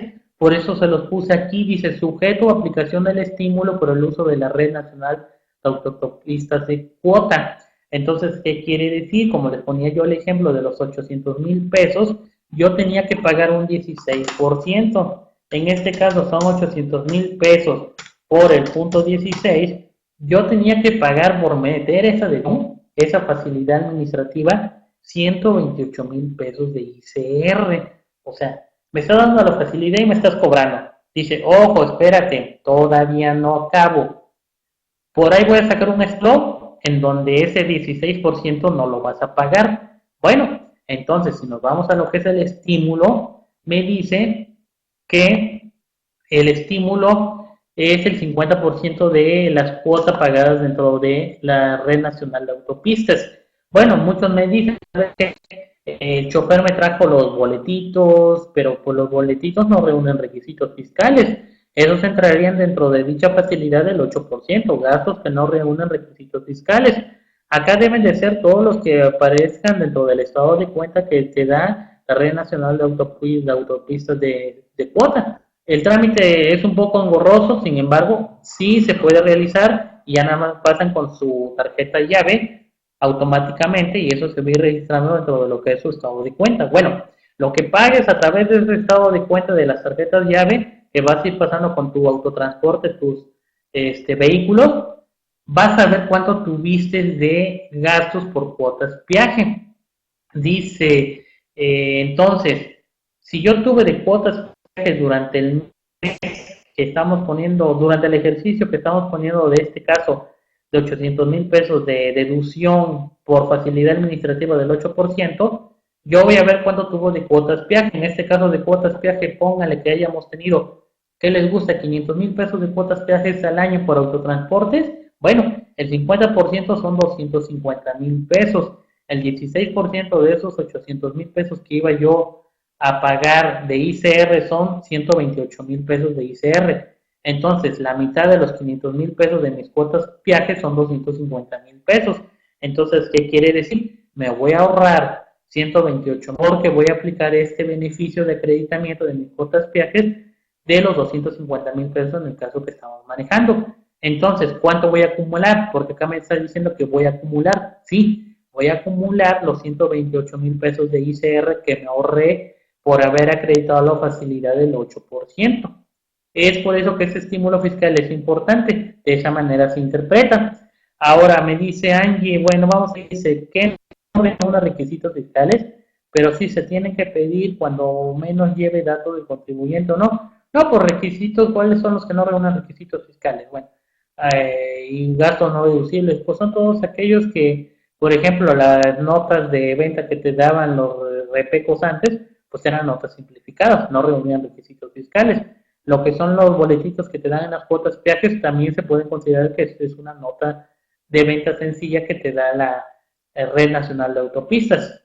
Por lo tanto, no reúnen requisitos fiscales. Bueno, otro estímulo fiscal me dice que es el acreditamiento de IEX pagado por diésel utilizado en el. Pero ojo, dice acreditamiento contra ICR del IEX, a que se refiere el artículo 2, fracción 1 de la Ley del Impuesto Especial sobre Productos y Servicios de Petróleos Mexicanos. Tratándose de la enajenación de diésel que se utilice para consumo final, Petróleos Mexicanos, organismos subsidiarios o agencias o distribuidores autorizadas deberán desglosar expresamente y por separado en el comprobante correspondiente. Bueno, acá lo que es el acreditamiento del IEX, de manera personal, yo les puedo decir que es una falacia. Realmente, cuando tú vas a la gasolinería y que tú pides que te desglosen lo que es el IEX, hasta ahorita no se ha dado el caso de que se lo hayan desglosado, porque supuestamente se lo van a desglosar al que lo va a pagar. En este caso, cuando tú vas a cargar diésel a una gasolinería, bueno, te dan tu factura, te dan tu CFDI, nada más con el importe, el subtotal, el IVA y el total. Punto, pero nunca aparece eso. Y un requisito fundamental para que yo aplique este IEX pagado por mi diésel contra el ICR que me salga a cargo es que vaya desglosado. Dice, pero en el XML si viene desglosado, no vale. Si viene en el XML, he oído por ahí comentarios de otros colegas que sí es válido. Sin embargo, acuérdate que lo que es el XML es la radiografía de de lo que tú tienes impreso. Entonces, si yo agarro mi XML y lo imprimo, en teoría debería de salir por ahí. Pero bueno, son cuestiones, son criterios en donde me dicen, ¿sabes qué? Si acá está de este lado, en este lado también aparece, ¿por qué no aparece en los dos lados? Cuando yo imprimo el CFDI, no me aparece desglosado el IEX. Bueno, serían cuestiones de analizar, pero como tú dices, si aparece en el XML desglosado, desde un punto de vista personal, sí sería deducible para que tú lo aplicaras dicho acreditamiento contra el ICR del mes que se trate o en el ejercicio de que se trate. Dice, solo aplica en el caso del pospago y el estado de cuenta llave, claro, solamente aplican en esos casos. Sí, porque en el de pospago, pues tú vas a cualquier farmacia y compras tu tarjeta de prepago de la llave y pues lo que tú pides es una factura. Automáticamente al pedirle al CFE dicha factura, ya está cumpliendo con todos los requisitos establecidos para poder hacer deducible y poder hacer deducible dicha cuota viaje porque ya fue pagada. ¿Sí? Bueno, entonces, en mi opinión, lo que es el acreditamiento del IEX, para mí es una falacia hasta cierto punto, porque en lo que a mí me ha tocado, no me ha tocado ver que venga desglosado, ni en el XML, bueno, al menos aquí en mi zona. Ahora, estímulos fiscales y facilidades administrativas, las resumimos, sueldos y salarios no obligados a llevar nómina, eh, se tendrá que pagar una retención del 7.5%, que también va a estar a cuestión de compararla contra lo que son los estímulos fiscales, el 8% sobre mis ingresos totales que se van a comparar contra mis cuotas viajes para que no pague la 16%, así como el estímulo del IEX que acabamos de ver que va a ser aplicado contra el ICR. Dice, ¿qué va a pasar con la contabilidad electrónica? Bueno, entonces vamos entrando en tema. Los del sector de autotransporte de carga, llamémosle de pasajeros o de turismo, dependiendo de lo que nos dediquemos, ¿vamos a llevar contabilidad? Obvio, sí vamos a llevar contabilidad. ¿Por qué? Porque estamos en el título 2, acuérdense. En el 2013 éramos régimen simplificado. 2014 nos ubicábamos bien. Dentro del título 2, personas morales, dentro del mismo título, dentro del apartado de coordinados, o nos íbamos al capítulo de personas físicas dentro de lo que era la. ¿Qué va a pasar? Muchos me dicen, oye, soy RIF. Ah, bueno, a lo mejor estás exento de no llevarla. ¿Por qué? Porque me dice quiénes están obligados a llevar la contabilidad según el artículo 28, fracción cuarta del Código Fiscal de la Federación. Me dice las personas morales del régimen general de ley, las instituciones que integran el sistema financiero del régimen nacional de sociedades. Ojo, los coordinados, que son los que están tributando la mayoría, para que no paguen el impuesto como persona moral y se vayan a lo que son el flujo de efectivo de ingresos menos egresos efectivamente cobrados y pagan sobre una tarifa. También están obligados a las personas morales del sector de la agricultura, ganadería, silvícola y pesquera, que ya lo vimos la vez pasada, que son aquellos que hayan tenido 4 millones en el ejercicio inmediato anterior, y sin embargo acá lo que es el régimen de agricultura, ganadería, silvicultura y pesca se va a ir hasta el 2016. Pero lo que es el régimen general de ley y lo que son los coordinados, en el sector de autotransporte no hay vuelta de hoja, están obligados a llevar lo que es la contabilidad electrónica, y algunos, dependiendo de lo que es la pausa que se hizo, de que si tuviste 4 millones de ingresos allá en el 2013, no vas pagado para llevarla en el 2015, bla, bla, bla. Bueno, serían cuestiones de ver si me aplica o no me aplica. Sin embargo, por ley, yo estoy obligado a llevar. Las personas físicas que también están obligadas a llevar contabilidad electrónica son las de actividad empresarial del régimen general de ley, que en este caso están ubicados ahí también del autotransporte. Los obligados a llevar contabilidad con opción a mis cuentas, acuérdense, o sea, acá está la cuestión, porque acuérdense que el sector del autotransporte, más adelante lo vamos a ver, cómo puedo tributar conforme al título 2 como persona moral, conforme al capítulo de coordinadores, conforme al capítulo de personas físicas en la actividad empresarial del régimen general de ley, o conforme al régimen de incorporación fiscal. Bueno, entonces, si yo estoy dentro del régimen de incorporación fiscal, ¿estoy obligado a llevar lo que es la contabilidad? No, porque acuérdense que ahí está la opción de llevarlo a través de mis cuentas. ¿Quiénes son? Los del régimen de incorporación fiscal, al arrendamiento, los profesionistas y contribuyentes que entran en mis cuentas opcionalmente. ¿Quiénes no van a estar obligados a llevar contabilidad? Bueno, acá me dice que la federación, estados y municipios, los sindicatos, órganos autónomos que estén sujetos a la Ley General de Contabilidad Gubernamental, ellos no van a llevar contabilidad.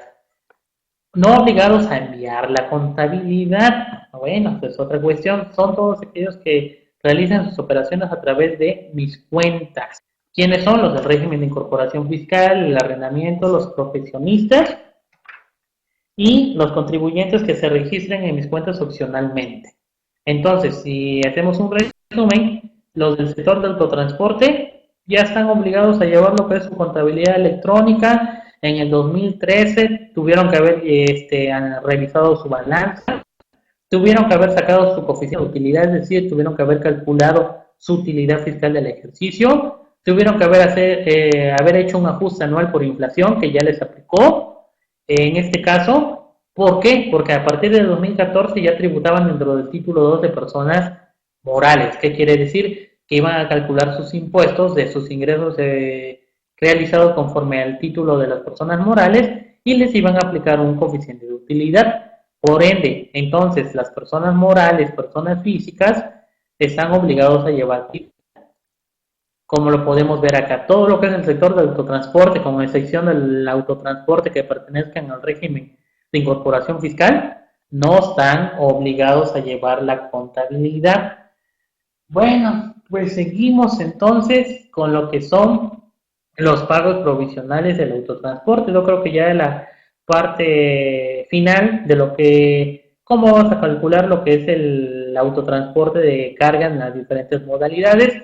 Haciendo un resumen, ya vimos el marco jurídico, las leyes federales y estatales, ya vimos las facilidades administrativas, ya vimos los estímulos fiscales, ya vimos contabilidad, ya llevamos vamos con los pagos provisionales del autotransporte.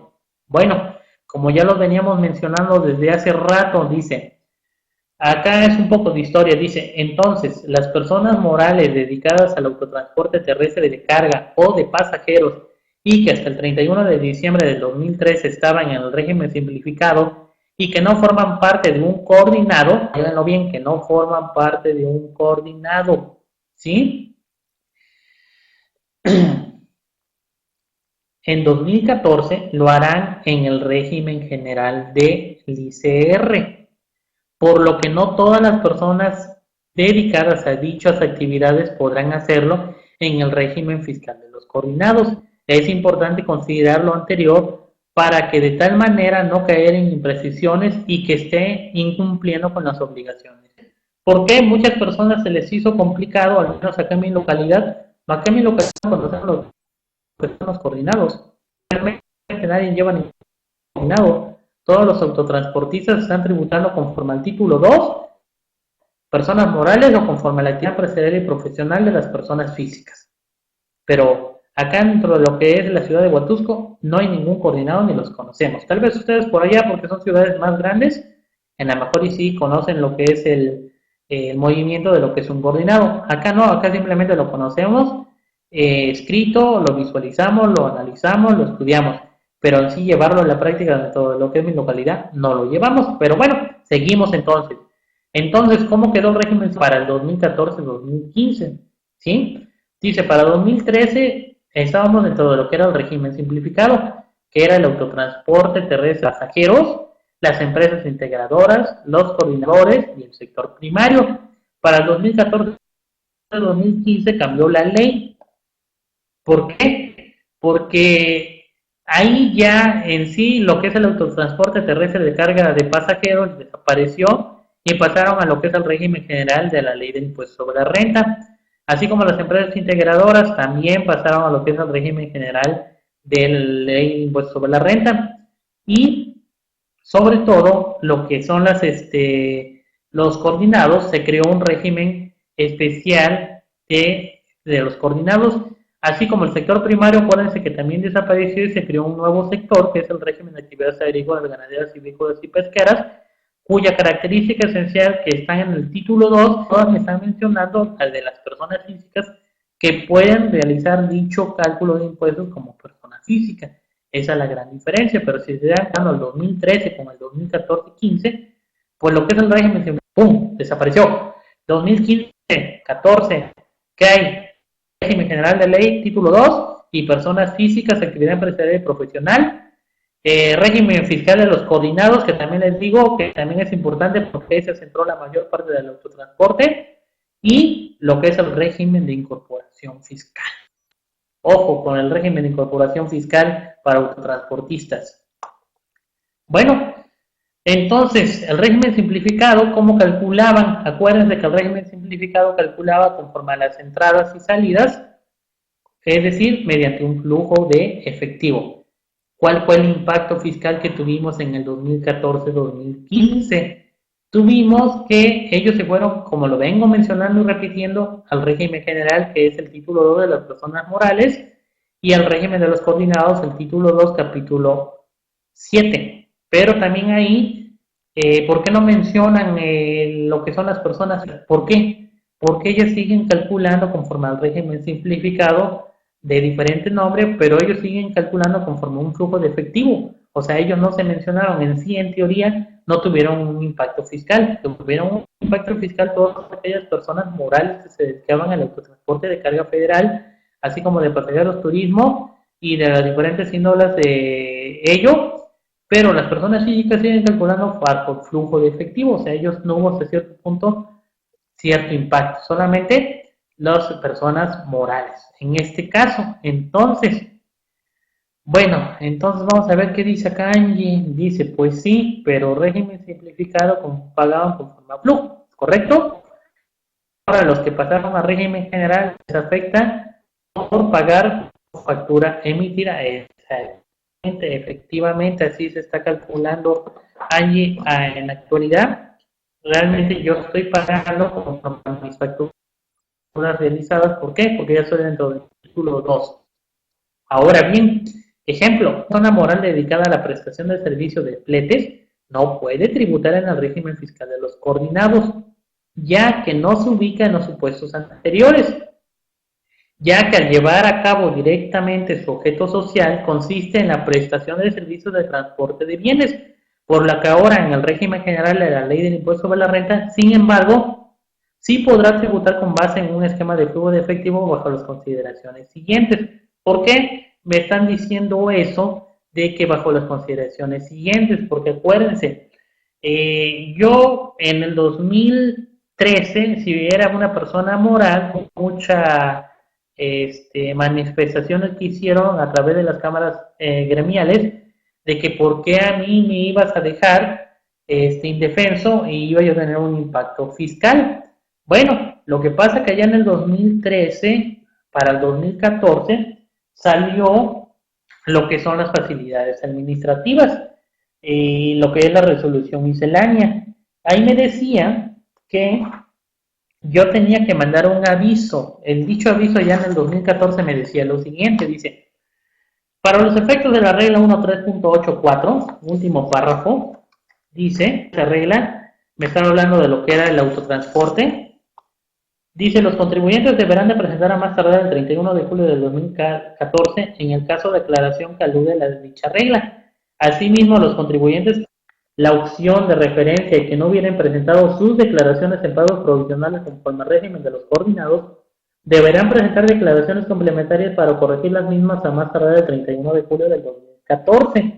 ¿Y cómo lo iba yo a hacer? Mediante una aclaración. Sin embargo, me decía, también salió por ahí otra regla, las teníamos hasta el 30 de septiembre, inclusive hasta el 31 de enero de este año, pero ya no me lo manejaba en la resolución en el libro 1, porque me manejaba de regla 1, total, que estas personas del sector del autotransporte, si hubieran cambiado sus actividades, o sea, mediante un aviso de modificaciones al RFC, ellos podían haber seguido tributando dentro de lo que es el sistema de flujos de efectivo. O sea, ¿qué tenía yo que haber hecho? Modificar mis obligaciones, pero ¿cuándo? A más tardar el 30 de junio del 2014. Hubo otra prórroga hasta el 30 de septiembre del 2014. Sin embargo, me dice que a esas alturas dichas reglas ya no salieron publicadas. Ahorita nada más me da la opción de modificar mis obligaciones y me dedica al autotransporte en un 90%, es decir, exclusivamente el régimen de los coordinados para que yo pueda seguir calculando conforme al flujo de efectivo. Esa regla salió en el capítulo 3.7 de los coordinados de la resolución miscelánea para 2015, que me dice la 3.71, me dice para los efectos de los artículos 72 y 73 de la ley del impuesto sobre la renta, se consideran que los contribuyentes se dedican exclusivamente al autotransporte terrestre de carga o de pasajeros cuando sus ingresos por dichas actividades representen cuando menos el 90% de sus ingresos totales, sin incluir los ingresos por las enajenaciones de activos fijos o activos y terrenos de su propiedad que hubiesen estado afectos a su actividad. Ahí me está dando lo que es el efecto de exclusividad. Bueno, dice, personas morales dedicadas al transporte terrestre de carga de pasajeros, dice, para los efectos de la ley del impuesto sobre la renta, las personas morales dedicadas exclusivamente a la actividad del autotransporte terrestre de carga de pasajeros podrán tributar en el régimen de los coordinados, oigan los señores, coordinados, ¿para qué? Con base en flujo de efectivo de conformidad con los artículos 72, 73, 76, 102, 105, que son los artículos donde me dice el impuesto, 72, 73, que son de los coordinados. Me dicen que yo voy a poder seguir tributando ahí, tanto como persona física o persona moral, y voy a poder seguir calculando mis impuestos ya de parte de un coordinado, conforme al flujo de efectivo. Todavía tengo la facilidad de haberlo hecho.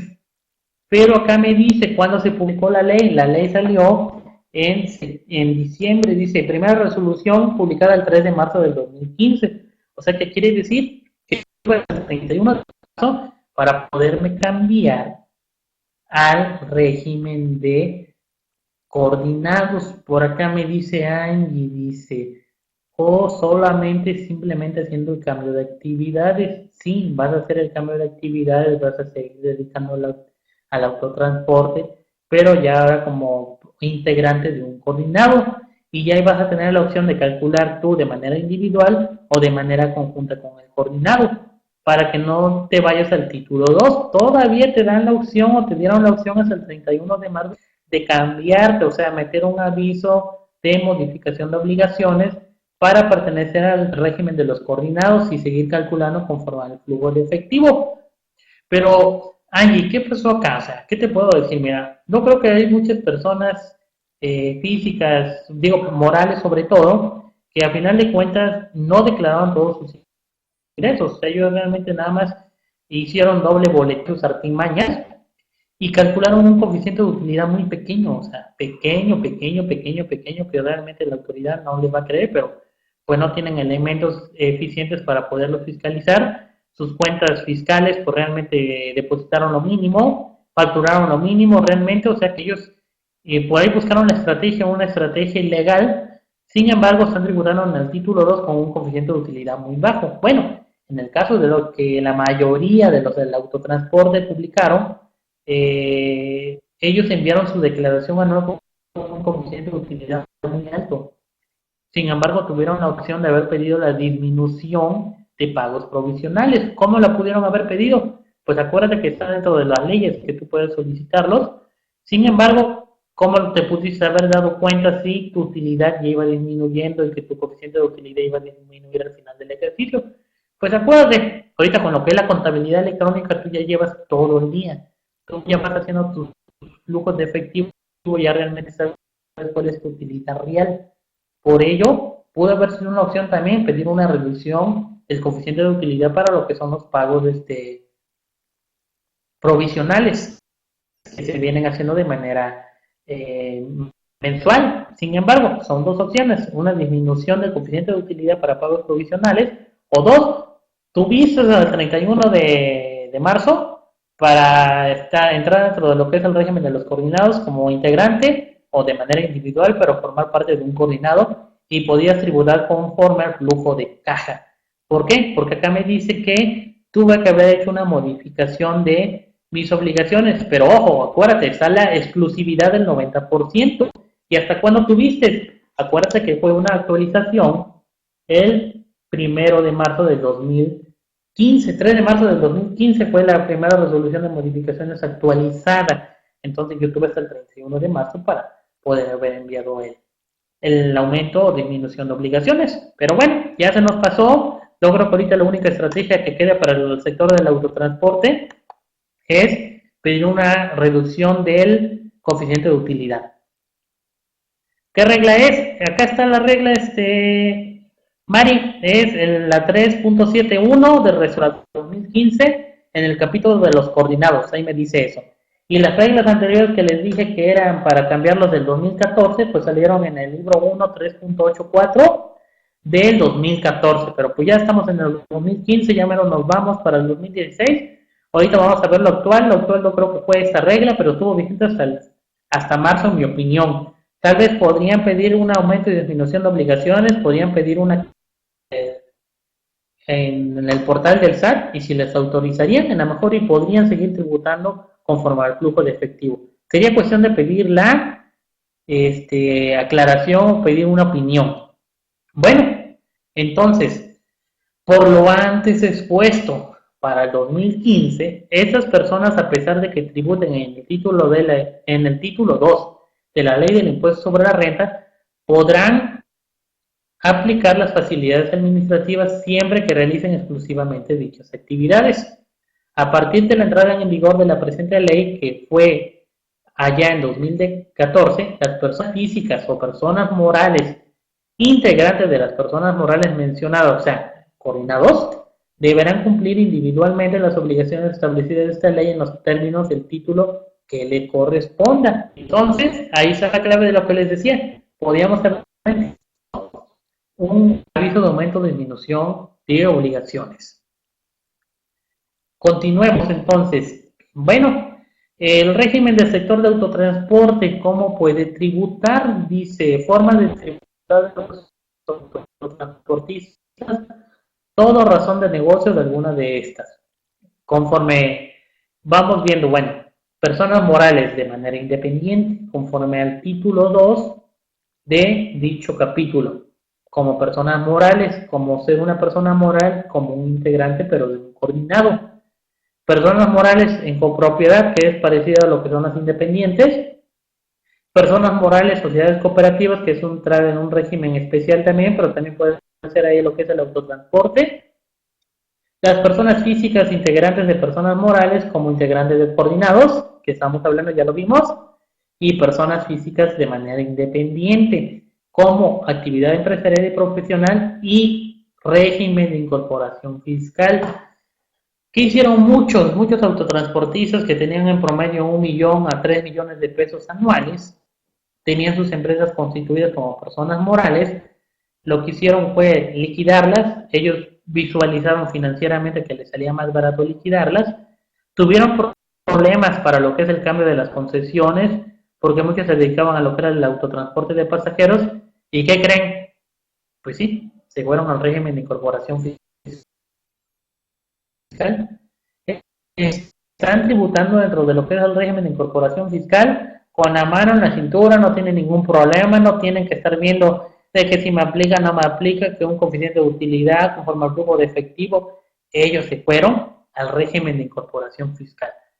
El único problema que tuvieron, que yo vi, tuvieron mucho problema con la Secretaría de Comunicaciones y Transportes en cuanto a lo que fue el cambio de la concesión y todas las demás cuestiones, porque como formaban parte de una persona moral, dichos socios aportaron sus concesiones como el capital dentro de la empresa. Cuando fueron a tramitar lo que es el permiso o lo que es la concesión para dicho trámite, se dieron los derechos a la persona moral. Ahorita hicieron lo mismo, pero con lo que es la acta constitutiva de la liquidación de la sociedad, se la mostraban a la Secretaría de Comunicaciones y Transportes y ahí ellos fueron a hacer lo que es la tramitología. ¿Tardaron? ¿Les costó? Sí. ¿De que se pudo? Sí se pudo. Sin embargo, ojo, personas del autotransporte, pasajeros, de carga de materiales, federal, de turismo, pueden tributar dentro del régimen de incorporación fiscal porque no se los impide. Son actividades comerciales como lo que acabamos de ver en el Código de Comercio y como son actividades de comercio, el régimen de incorporación fiscal me los admite. Entonces, acá vamos a analizar lo que son las personas morales.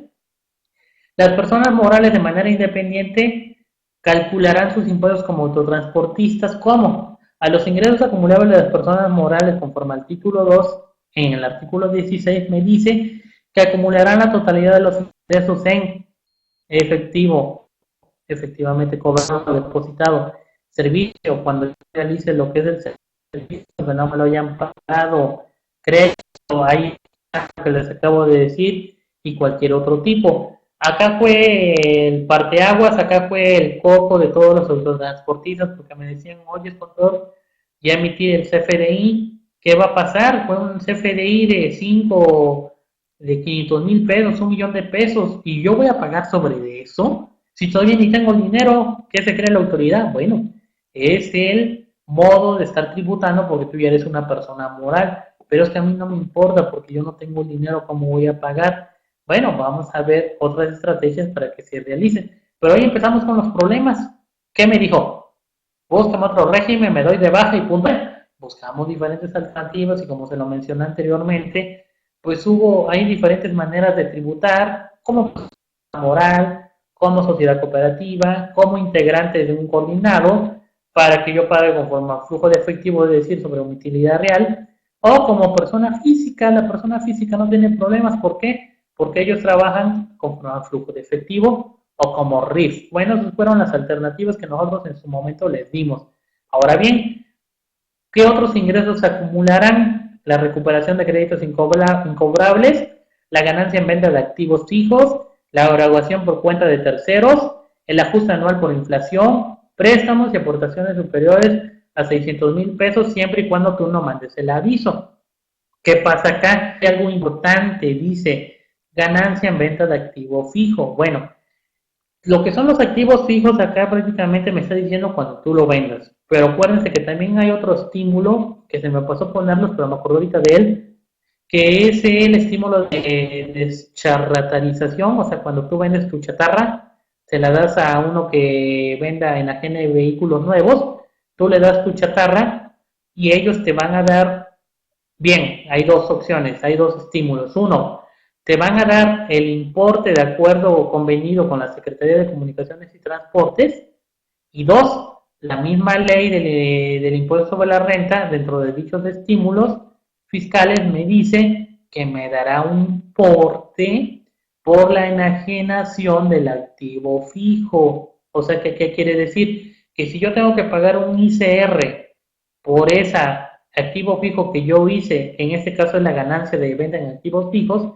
ese ICR que me saliera por dicha enajenación, voy a aplicar el decreto que me está dando la facilidad en sí, que es un estímulo fiscal, que es el estímulo de cambio de mi vehículo viejo por uno nuevo. Entonces, tengo dos estímulos, un estímulo por vehículo, que puedo meter hasta dos vehículos viejos como un abono para mi vehículo nuevo, y por el otro lado, por haber hecho esa enajenación, porque sí, porque cuando yo vaya con la persona física o moral que me va a vender el vehículo, me va a pedir una factura por la enajenación de ese vehículo. ¿Por qué? Porque él me lo va a pagar y él va a tener manera oportuna de demostrarle a la Secretaría de Comunicaciones y Transportes y demás autoridades competentes que sí me lo compró. Ese dinero al que me lo compró, es decir, al que le voy a comprar el vehículo, ese dinero se lo van a regresar íntegramente por pertenecer a ese programa que hay ahorita para sacar las unidades viejas y meter unidades nuevas a lo que son las carreteras federales y estatales.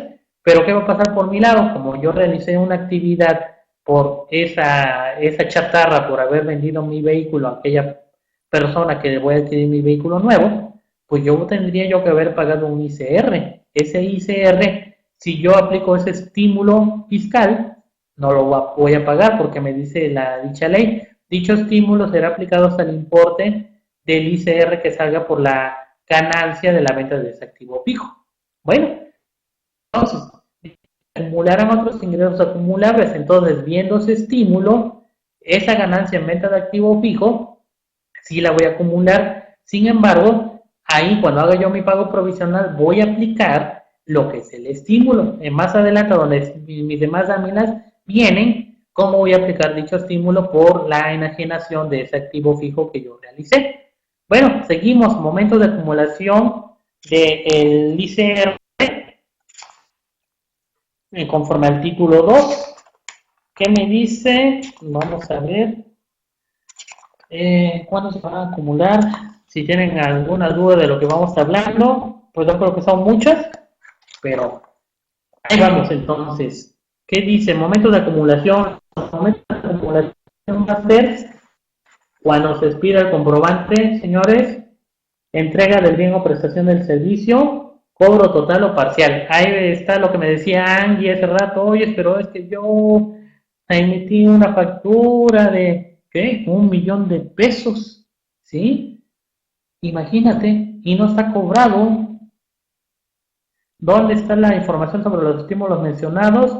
Mándenme un correo y yo se los mando. Ahí está, yo lo acabo de checar, ya me dio tiempo de subirlo, pero sí, Santa, por favor, ahí les hace llegar mi correo para que les pase yo nada más la información a los estímulos fiscales que me pasó subirlo a este material. Por favor.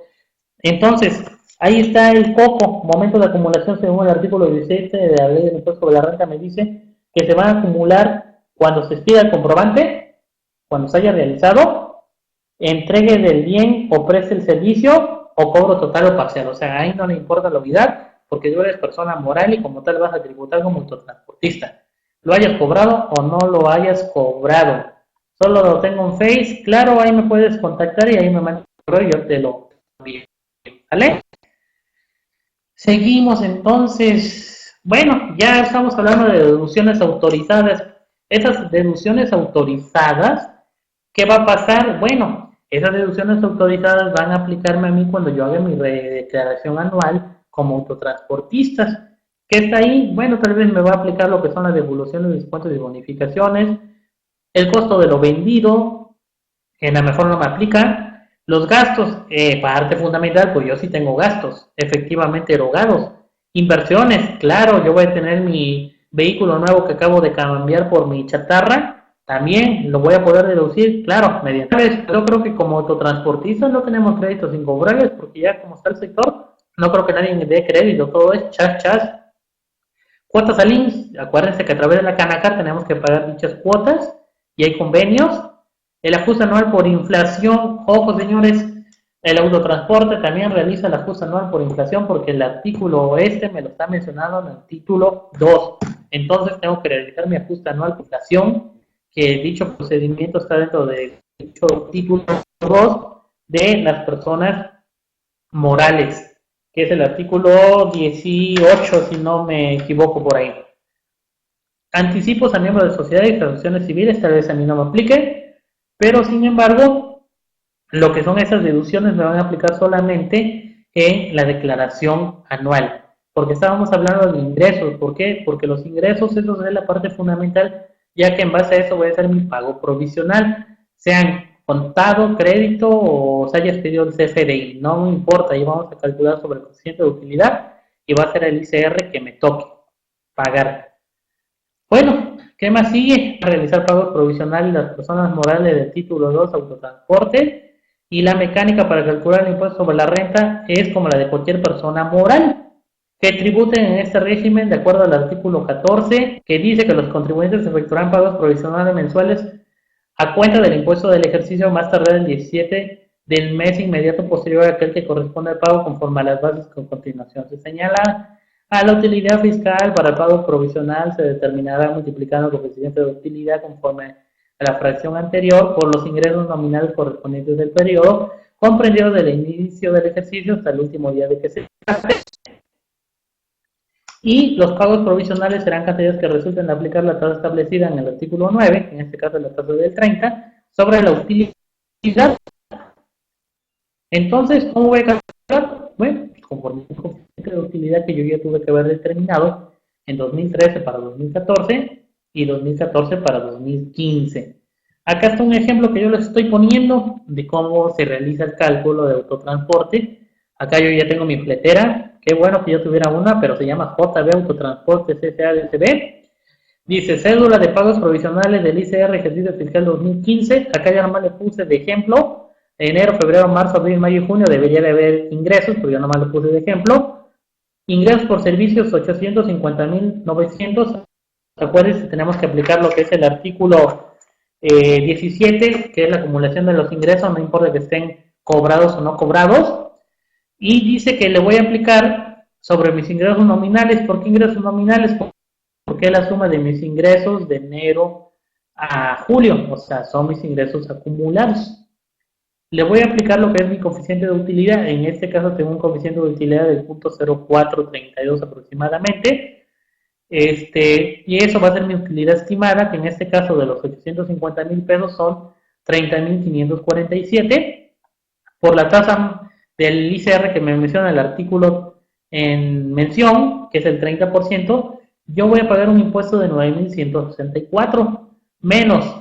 Acuérdense que tengo trabajadores bajo el convenio de la ANACAR, voy a tener un subsidio al empleo de 1,594 por mis ingresos de 850,900 pesos como autotransportista. Pero ¿qué va a pasar? Acá la clave está el coeficiente de utilidad. Acuérdense que les dije que muchos empresarios por ahí metieron estrategias agresivas, reducieron hasta donde más se puede el coeficiente de utilidad. Acá mi coeficiente de utilidad es del 4% en este caso. Hay muchos que lo dejaron en menos del 1% para que no pagaran acá. ¿Qué les va a llegar? Les va a llegar una revisión, vas a ver, les va a venir a revisar 2013 o 2014 para ver cómo determinaron sus impuestos, pero no creo que llegue más allá la autoridad a fincarles un crédito, a modificarles el coeficiente de utilidad y pagar las multas correspondientes por haber realizado el pago incorrectamente. Pero en este caso, lo que es el sector del autotransporte, título 2,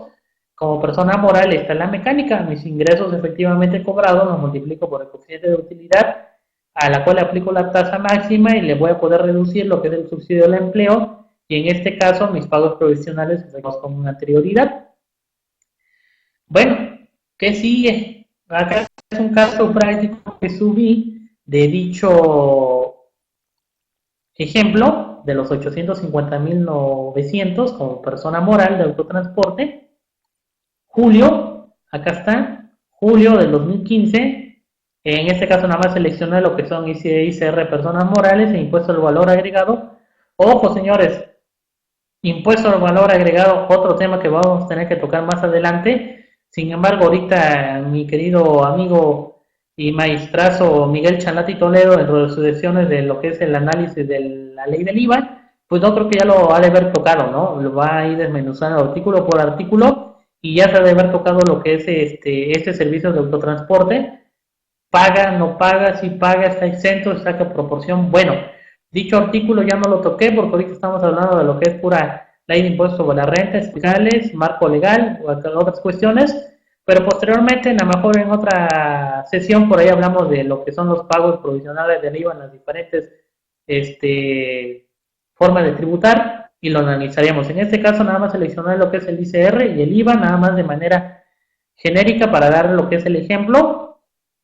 Y en este caso acá tenemos los 850.900, el coeficiente que fue del punto 0359 me da la utilidad y me da un ICR 9.164 al cual le voy a reducir lo que es mi subsidio de empleo, si no más, recuerdo, en 1.590 y ahí está mi impuesto a pagar de los 7.668. Si se dan cuenta la mecánica de lo que es el llenado de la declaración del pago provisional, pues es sencillo, es hasta cierto punto común que se realice de esa manera, no tenemos ningún problema con llenarlo. Sin embargo, son las formas en las que se llegó a este resultado. Ahora bien, acá, entre lo que es mi carátula de la determinación del pago del impuesto sobre la renta, acá más o menos se ve. Acuérdense de que les hablaba yo de la enajenación de un activo fijo provendido para cambiarlo por un nuevo. Bueno, voy a aplicar porque en los 850.900 consideremos que ya va la utilidad de ese activo fijo.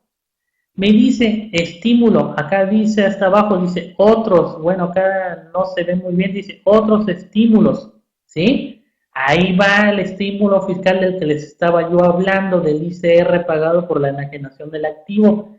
Cuando tú le das acá, por ejemplo, el estímulo que haya sido, en este caso yo puse nada más como por ejemplo para que lo viéramos, le puse 5,000 pesos y acá me dice enajenación del tracto camión o unidad nueva a realizar. Bueno, en este caso me dice el tractocamión de venta de enajenación de lo que son mis autobuses, mi Torton, todas las cuestiones que yo me dedique para el autotransporte, mis medios, acá va a ir, bueno, es la enajenación por uno nuevo, prácticamente. Acá es donde yo voy a mencionar y voy a seleccionar y voy a poner el importe y automáticamente le doy terminar y ahí voy a estar metiendo el importe del ICR ocasional que me hizo. Bueno, pues acá automáticamente cuando yo acumulo mi utilidad por la venta del activo y mis ingresos nominales del periodo normalmente por mis servicios, ya me va a dar el impuesto. Y acá le voy a aplicar lo que tengo derecho por haber realizado esa enajenación del activo conforme al decreto, conforme a lo que es el estímulo fiscal, y será disminuido lo que es el ICR. En este caso, si se dan cuenta, son 2.678 que me salen a pagar, ya no los 9.164. Pero ese nada más lo puse como caso de ejemplo. Nosotros seguimos con nuestro pago y realmente son los 7.668. ¿Qué sucede? Bueno, ahí tenemos nuestro papel de trabajo, a donde estamos diciendo mis ingresos efectivamente cobrados, porque lo que es el IVA sí me aplica lo que es el flujo de efectivo, no lo que es de acuerdo a la ley del impuesto sobre la renta. Ok, Sandy, me parece. Gracias. Pues acá como podemos ver, ya está lo que es el cálculo del IVA, acá está lo que es el llenado de mi declaración dentro de lo que es el sistema del SAT, del IVA. Son datos meramente que ya tenemos dentro del papel del trabajo y a final de cuentas pues ya tenemos aquí nuestro acuse. Bueno, yo creo que por el tiempo me dice Santa que ya va a venir el otro compañero ahorita con su charla de las 12 del día. Todavía me faltan unas 20, 30 diapositivas porque vamos a ver lo que son las personas físicas con actividades empresariales, las personas físicas dentro del régimen y las consideraciones que hay que ver. Creo que por el momento de hoy le paramos. Yo creo que para el próximo programa Continuamos con lo que son las personas físicas. Acá ya nada más voy a darles lo que es mi reflexión, como siempre termino. Y pues yo creo que es un tema, necesito un poquito de agüita, pero bueno, ya ahorita vemos qué pasa con el agüita, ¿no? Lo de menos. Yo creo que les quiero compartir, como siempre, lo que es mi reflexión personal. Acuérdense que de lo que es Anafinet nos regala lo que es el app para nuestros celulares y ahí hay un gremio, ¿sí? Miren, por ejemplo, acá está, a ver, se puede ver, ¿sí? El gremio Anafinet, y en ese gremio Anafinet, pues yo escribo, he subido varios temas y uno de ellos es un fragmento que es de una reflexión personal que les voy a hacer. Dice, fragmento de un pensamiento subido a los apps de Anafinet dentro del gremio Anafinet. Me recuesto sobre mi sillón, el monitor frente a mí, no saber qué hacer es un fastidio, teniendo tanto trabajo y no aprovechar esa energía, con solo esa máquina afecta y salir al exterior y contribuir a la sociedad haciendo lo que me corresponde. Me sereno, calmo y salgo a caminar al campo y observo cómo esas aves que habitan a mi alrededor son felices, vuelan y vuelan por los prados, en busca de comida para satisfacer su hambre. Se cobijan debajo de un árbol para proteger del agua, del sol, del viento. Sin embargo, cantan la alegría de vivir en ese globo terráqueo. No se quejan, no se deprimen, no se aburren, son libres. Me siento debajo de un árbol para oxigenar mi templo. Cae una piedrita, luego otra, y en lo alto de ese árbol está un hermoso búho. Qué hermoso es, callado y reposando. Recuerdo que el búho fue un importante animal simbólico totémico en la antigua Grecia, donde era representante de la diosa Atenea, diosa de la sabiduría, y digo, sabiduría, ¿qué sabiduría?